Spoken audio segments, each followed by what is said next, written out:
तू ठीक ही कह रहा है। रहीम दाद ने झट अपनी गलती तस्लीम कर ली।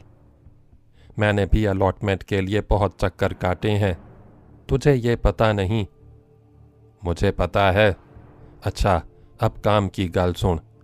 लायलपुर में 10 एकड़ के लगभग शहरी मतरूका इराजी है। कोशिश की जाए तो तेरे क्लेम में अलाट हो सकती है। मैं उसकी अलाटमेंट लेकर क्या करूँगा?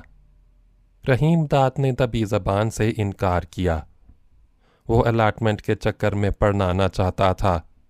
डर था कि कहीं उसके क्लेम की जालसाजी का राज अफशा न हो जाए और लेने के देने न पड़ जाएं। उस पर टेक्सटाइल मिल लगेगी।